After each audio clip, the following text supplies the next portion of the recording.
Eh, Hoy tenemos un reto gigantesco. Como siempre, empezamos con un momentito de adoración leyendo un salmo. Les pido por favor que me acompañen en leer el salmo en voz alta.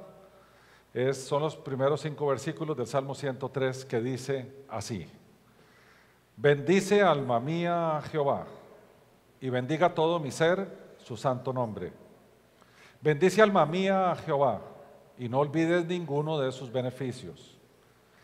Él es quien perdona todas tus iniquidades, el que sana todas tus dolencias, el que rescata del hoyo tu vida, el que te corona de favores y misericordias, el que sacia de bien tu boca, de modo que te rejuvenezcas como el águila.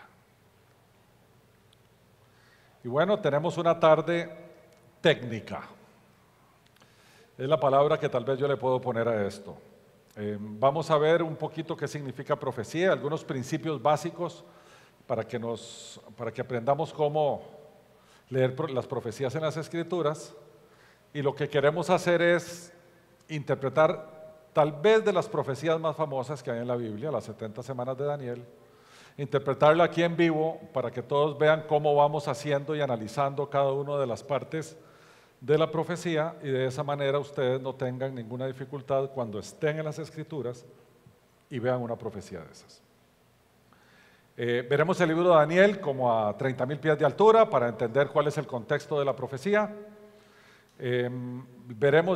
Leeremos el texto de la profecía misma y los periodos que ella profetiza, y al final, como siempre, vamos a hacer un resumen y conclusiones. Hoy tenemos algo extra. También hace un mes, sobre todo el grupo de jóvenes que estaba atrás, dijeron que esperaban que hubiera una sesión de preguntas. Entonces hoy habilitamos una herramienta que Unánimes tiene desde hace 18 años, que son los foros de Unánimes.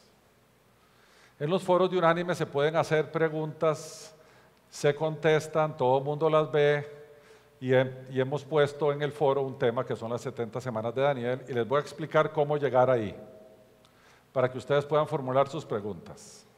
Primero, entran al web de nosotros, y si ustedes no se han registrado o no se han suscrito, tienen que suscribirse primero, porque para poder hacer una pregunta tiene que estar suscrito a Unánimes. Y esa suscripción, además, va a hacer que reciba todos los días un devocional que nosotros tenemos de estar mandando 22 años, todos los días. Les llamamos las lecturas diarias de Unánimes. Esas lecturas salen en texto y salen en voz, en audio. Entonces, al registrarse ahí, ya pueden hacer preguntas en el foro, y además van a recibir todos los días nuestro devocional de lunes a viernes. Entonces, una vez que se suscribieron, en el mismo web que está ahí, van a Pregúntele a Unánimes, que está ahí arribita. Solo dan clic en Pregúntele a Unánimes. ¿Okay? ¿Y qué va a salir? Va a salir esa pantalla. Van a salir todos los temas que tenemos ahí sobre los cuales la gente puede preguntar. Y si ven aquí arriba, vamos a ver por aquí, están las 70 semanas de Daniel. ¿Ven? Si le dan clic ahí, le va a salir eso que es el subtema, el tema, y ahí le dan clic en preguntas varias y sale eso. Y ahí es donde pueden hacer la pregunta. Y por supuesto, aquí le dan enviar pregunta, aquí abajito, ¿lo ven aquí? Y ya la pregunta queda ahí, y la maravilla es que no solamente queda la pregunta, sino que también alguno de nosotros la responde, pero además de la respuesta, alguien puede comentar la respuesta y empezar un foro de discusión ahí para abajo. ¿Okay? Entonces podemos profundizar en las preguntas y en las respuestas y en las dudas y todo lo que hay ahí. Esta es una herramienta que tenemos señales de tenerla por ahí, y no la habíamos puesto en uso, y se me ocurrió que puede ser una forma muy linda de que todos nosotros compartamos nuestro conocimiento. Bien, vamos a empezar Quiero darles como unas llaves, como unas herramientas para que cada vez que ustedes se acerquen a una profecía, las usen. Unas muy básicas porque en el curso de interpretación bíblica vamos a ver este tema de fondo, cómo interpretar profecías. Pero aquí les voy adelantando. Empecemos por el principio. ¿Qué es una profecía? Básicamente, una profecía es decir o proclamar algo que Dios dijo a través del profeta. Por tanto, en esa definición, cada uno de los libros de la Biblia es profético, porque cada uno de los libros de la Biblia fue dado por Dios a alguien el cual lo registró. ¿Okay? Entonces, alguien me podría decir, pero la profecía no es como ver algo que está en el futuro. Eso se llama profecía predictiva. La primera, la que no es predictiva, se le llama profecía de proclamación o didáctica.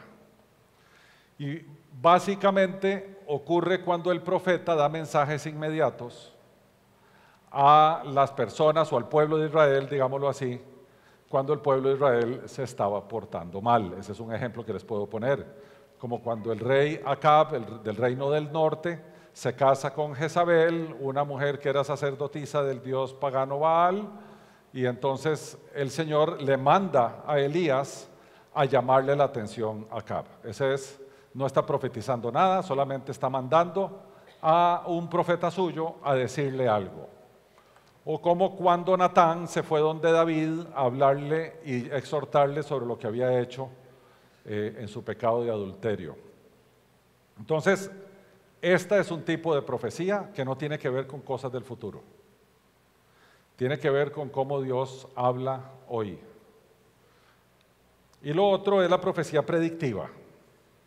Más o menos un 25% de las escrituras es profecía predictiva. No quiere decir que ese 25% está por cumplirse. Mucha de la profecía predictiva que hay en las escrituras se cumplió en el futuro de las escrituras, pero forma parte de nuestro pasado. Así que podemos ir a trasladarnos en el tiempo, ver cuándo se hizo la profecía y ver cómo siglos después se cumplió esa profecía. Eso lo que nos da es una seguridad gigantesca de que Dios es el que inspiró eso. Y por tanto, las profecías que están por cumplirse, tenemos plena seguridad de que se van a cumplir en tiempo y forma, porque Dios lo que prometió desde la perspectiva de las profecías pasadas, también lo cumplió. Y eso lo vamos a ver hoy. Hoy en una profecía, que se llama las 70 semanas de Daniel, vemos cómo Dios profetizó algo que iba a pasar en el futuro, vemos cómo pasó en el futuro, pero vemos todavía algo que está por pasar. Entonces vamos a ver todo eso que les acabo de decir. Y por supuesto el profeta es el que habla la verdad de Dios a otros. Veamos algunos recursos que tenemos para, por si nos encontramos textos en las escrituras que no son como muy claros. El primero se llama escorzo profético. Y la forma más fácil de entender el escorzo profético es volver a ver a las montañas. En las montañas lejanas nosotros normalmente las vemos de color azul y las vemos como una sola cordillera que va así allá a lo lejos. Pero si uno coge el carro y se va para allá, se da cuenta que eso que se veía como una sola cordillera sur, hay montañas más cercanas y hay otras más lejanas, pero que de lejos se ven como una sola, pero cuando uno llega de cerca, hay unas que están por aquí y otras que están por allá. Eso es escorzo profético. El escorzo profético es cuando nos encontramos una profecía que a primera vista trata de una sola cosa, pero cuando la analizamos vemos que hay dos más o una más, que es algo de cumplimiento de ahora, pero algo de cumplimiento más para allá. El ejemplo que se pone es el Señor Jesús en su famoso discurso del Monte de los Olivos, que está en el capítulo 24 del Evangelio de Mateo. Allí el Señor habla de dos eventos como si fuera uno. Habla del juicio que va a caer sobre Jerusalén en el año 70, cuando se destruye el templo, pero al mismo tiempo habla de una tribulación como la que nunca ha habido ni nunca habrá. Y sabemos que como nunca habrá, esa no ha pasado todavía. Entonces vemos dos eventos en una sola cosa, y lo que hace el Señor es tomar la catástrofe del año 70 y llevarnos al futuro para que comprendamos que si eso lo vivimos ahora, lo del futuro va a ser peor. Entonces eso es como escorzo, ¿verdad? Como llegar a algo y cuando llegaste te das cuenta que había algo más para allá. Lo otro que vamos a ver es algo que se llama condensación profética. Y eso es que parece que una profecía está unida, pero cuando la vemos trata de dos cosas, pero lo curioso es que ella no dice, pero hay un intervalo en el medio de dos afirmaciones. Hay un intervalo. Y uno dice, ¿cómo sé eso? Bueno, hay que echarse un poquitito para atrás y analizar las cosas que están ahí adentro. Yo sé que ahora les suena como muy confuso, pero en el ejemplo que les doy les va a quedar claro. Y el ejemplo es la famosa profecía del profeta Zacarías en los versículos 9 y 10. En el versículo 9, Zacarías dice que el Mesías entrará a Jerusalén en un asno, en un pollino. Pero en el versículo 10 se ve al Mesías gobernando por todas las naciones. Y uno dice, pero eso no pasó. Porque se está refiriendo a dos momentos diferentes. Veamos el versículo 9. Alégrate mucho, hija de Sión. Da voces de júbilo, hija de Jerusalén. Mira que tu rey vendrá a ti, justo y salvador, pero humilde, cabalgando sobre un asno, sobre un pollino, hijo de asna. Sabemos que eso pasó en la última semana de vida del Señor. Él entró a Jerusalén, la gente movía palmas, decía Hosana, Hosana, Hosana, pero el que entró no entró en un caballo blanco como los generales romanos, ¿verdad?, triunfante, sino en un asnito. Y eso estaba profetizado ahí. Pero inmediatamente dice, Él destruirá los carros de Efraín y los caballos de Jerusalén, los arcos de guerra serán quebrados y proclamará la paz a las naciones. Su señorío será de mar a mar, desde el río hasta los confines de la tierra. Uno dice, eso no pasó.